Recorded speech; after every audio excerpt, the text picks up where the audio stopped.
Nunca fui creyente de esas cosas. Ni fantasmas, ni demonios, ni posesiones. Si hoy estoy contando esto no es porque haya cambiado de opinión, sino porque ya no puedo mentirme. Laura y yo no éramos hermanas de sangre. Éramos hermanas por insistencia. Cuando mi madre se volvió a casar, yo tenía 9 años y ella apenas 6. Demasiado pequeña para entender por qué alguien nuevo dormía en su casa, por qué ahora había otra mujer ocupando la cocina, por qué de pronto tenía que compartir espacios, juguetes, silencios. Pero Laura no se resistió. Al contrario. Se aferró. La casa donde crecimos estaba en las afueras de San Alder, un pueblo que nadie recuerda a menos que haya nacido ahí. Una casa vieja, de esas con sótano húmedo, escaleras de madera que crujen incluso cuando nadie camina sobre ellas, y pasillos largos que de noche parecen estirarse. El sótano era el peor lugar. Oscuro, con olor a tierra mojada y óxido. Mi padrastro guardaba ahí herramientas, cajas viejas, muebles rotos. Nadie bajaba salvo para guardar algo rápido y subir corriendo. Laura bajaba sola. Al principio nadie lo notó. Solo eran detalles. Se quedaba callada de repente. Hablaba sola en su habitación. Se despertaba llorando, pero no decía por qué. Mis padres decían que era una etapa. Yo decía que era imaginación. Hasta la primera noche. Tenía 11 años. Laura, 8. Me despertó un sonido seco, rítmico. No pasos. No golpes. Algo arrastrándose. Salí de mi cuarto pensando que era el gato.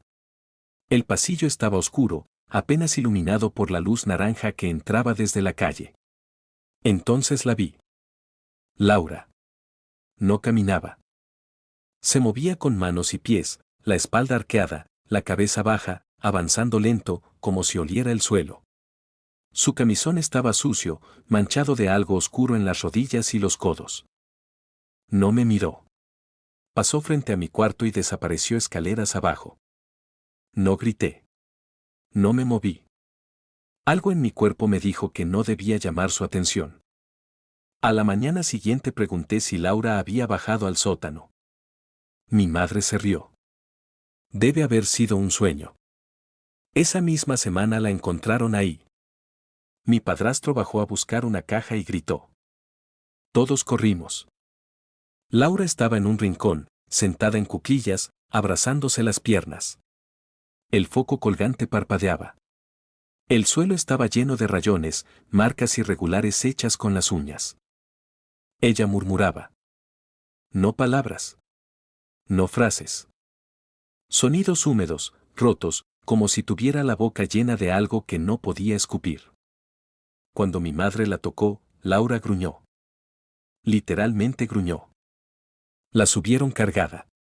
No dejó de murmurar hasta quedarse dormida en el sofá, con los ojos abiertos.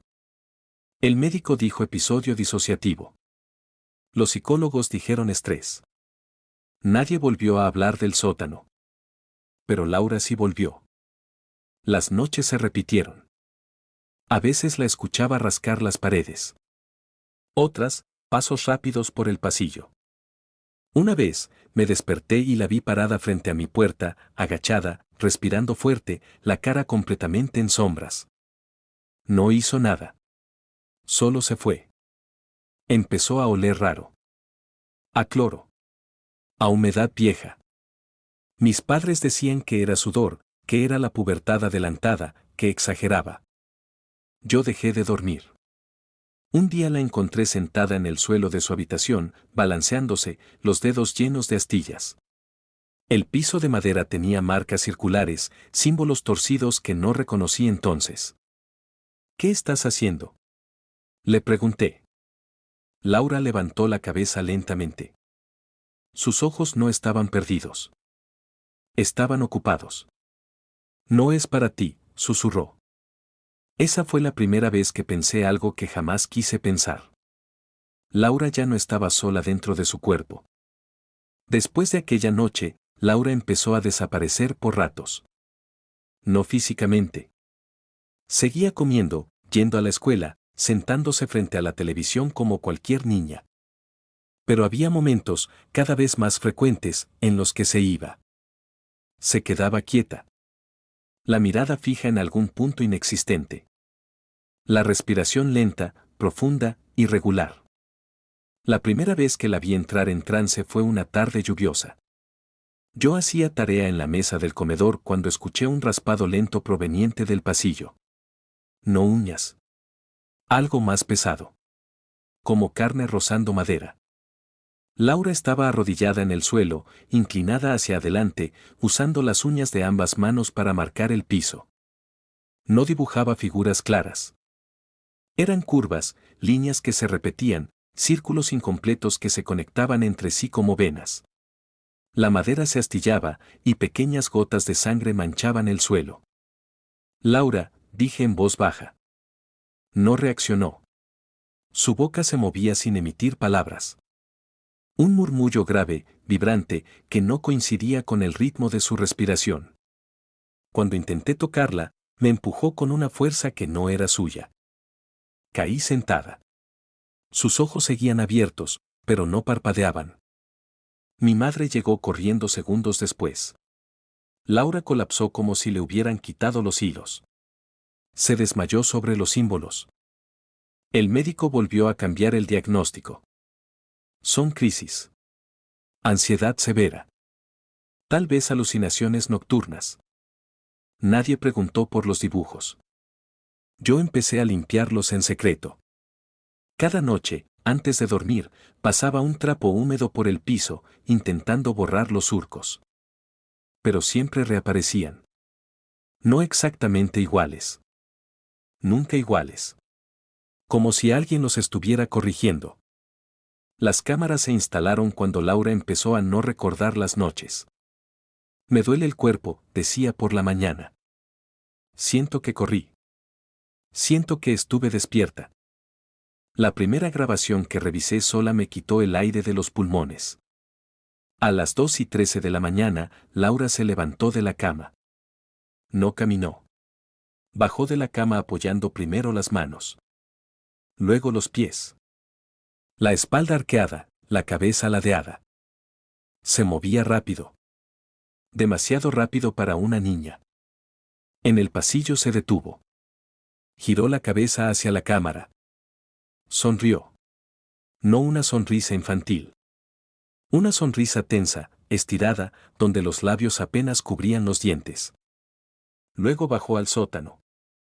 Las cámaras no llegaban ahí. Las noches siguientes fueron peores.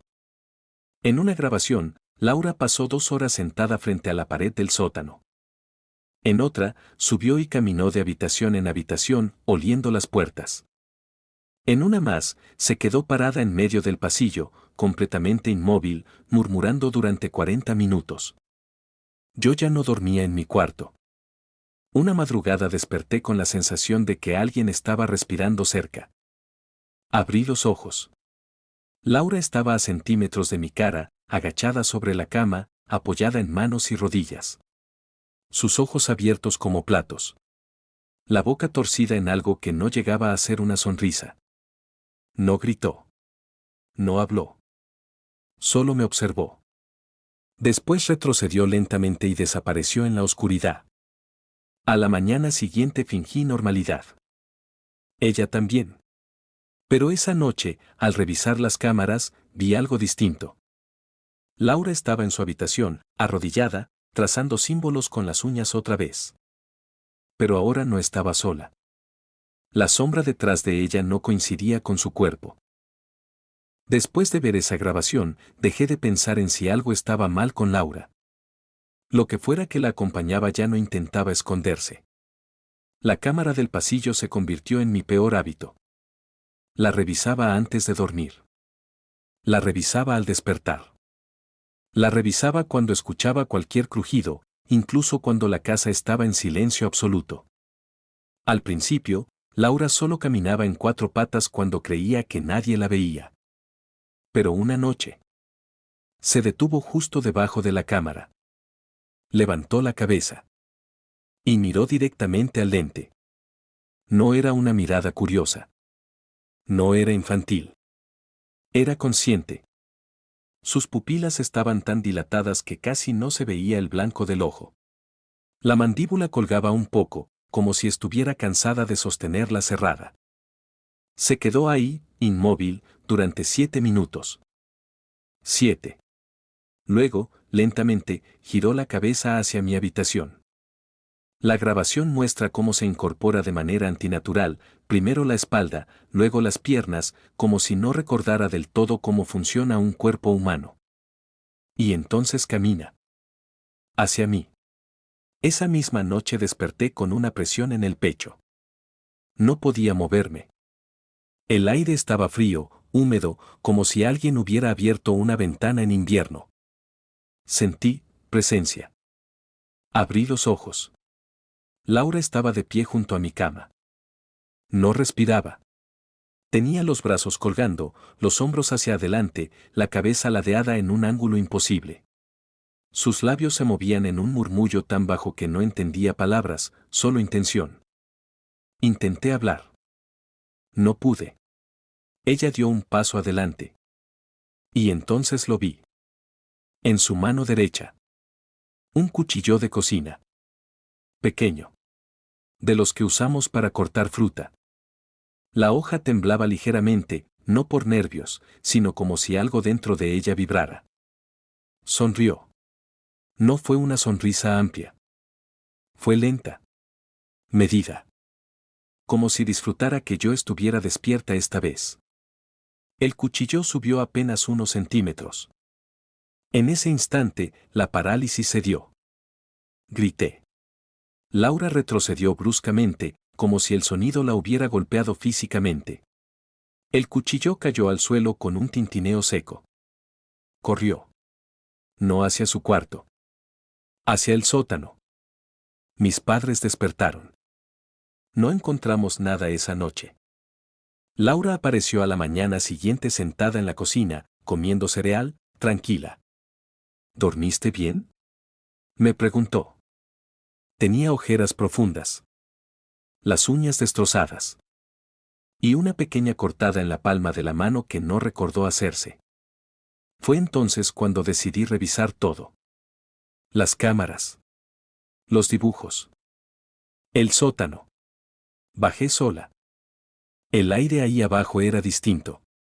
Más denso. Las paredes estaban cubiertas de símbolos. No pintados. Raspados, marcados con uñas, con objetos, con lo que fuera. En el centro del piso había un círculo incompleto. Dentro, restos de cera. Cabello. Negro.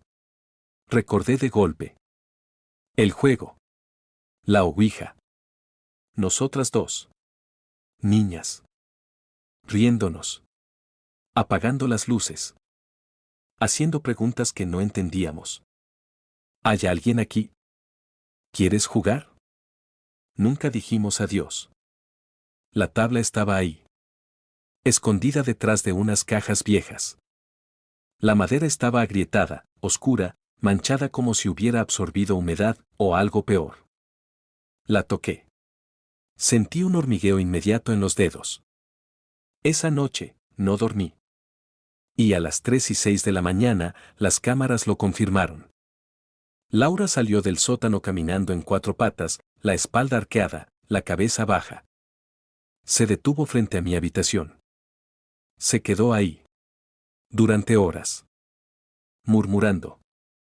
A veces golpeando suavemente la puerta con los nudillos. A veces, riendo. La mañana después de esa noche, Laura no estaba. No hubo despedida. No hubo ruido. No hubo puertas forzadas. Simplemente no estaba. La cama intacta. La mochila desaparecida. Los cuchillos de la cocina, uno faltaba. Mis padres dijeron lo típico: seguro salió a caminar, ya volverá, estás exagerando. Pero yo había visto las grabaciones. Yo sabía que algo ya no caminaba como una persona dentro de ella. Llamé a la policía. Buscaron. Preguntaron. Anotaron. No encontraron nada.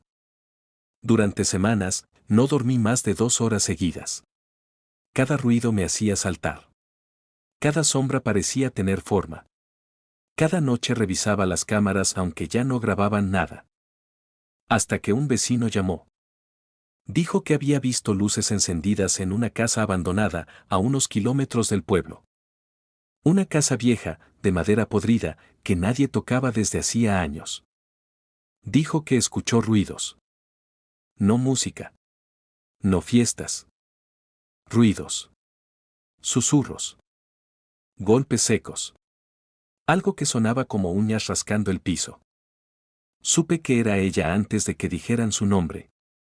La policía tardó horas en llegar. Yo no esperé. Conduje hasta ahí sin pensar. Sin avisar. Sin plan. La casa estaba al final de un camino de tierra, rodeada de árboles muertos. Las ventanas rotas parecían ojos vacíos. El aire olía a humedad, a encierro y a algo más metálico. Entré. El piso crujía como si se quejara bajo mis pasos. Las paredes estaban cubiertas de símbolos, los mismos que ella dibujaba en casa, pero más grandes, más profundos, como si los hubiera tallado con desesperación. Bajé al sótano. Y ahí la vi. Laura estaba sentada en un rincón, encogida, demasiado delgada, la piel pegada a los huesos. El cabello colgaba en mechones sucios. Sus ojos estaban completamente blancos, abiertos de par en par, mirando, nada. No respiraba.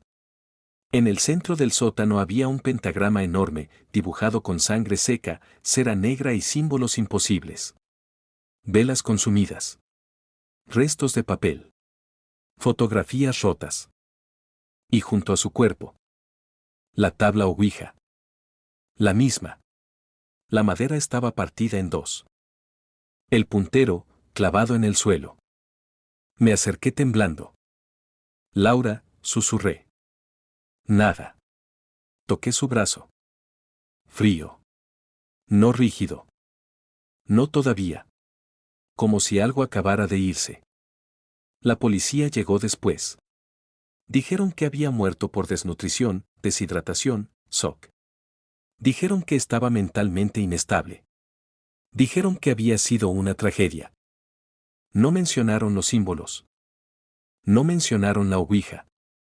No mencionaron las marcas en las paredes. Quemaron la casa semanas después. Nunca recuperé esa grabación final de las cámaras. Nunca supe cuánto tiempo estuvo ahí. Pero hay algo que nadie pudo explicarme. La noche después del entierro. Mi cámara del pasillo volvió a encenderse sola. Y durante exactamente 7 minutos se grabó un rincón vacío. Nada se movía. Nada aparecía. Solo se escuchaba un murmullo bajo. Como alguien aprendiendo a respirar otra vez.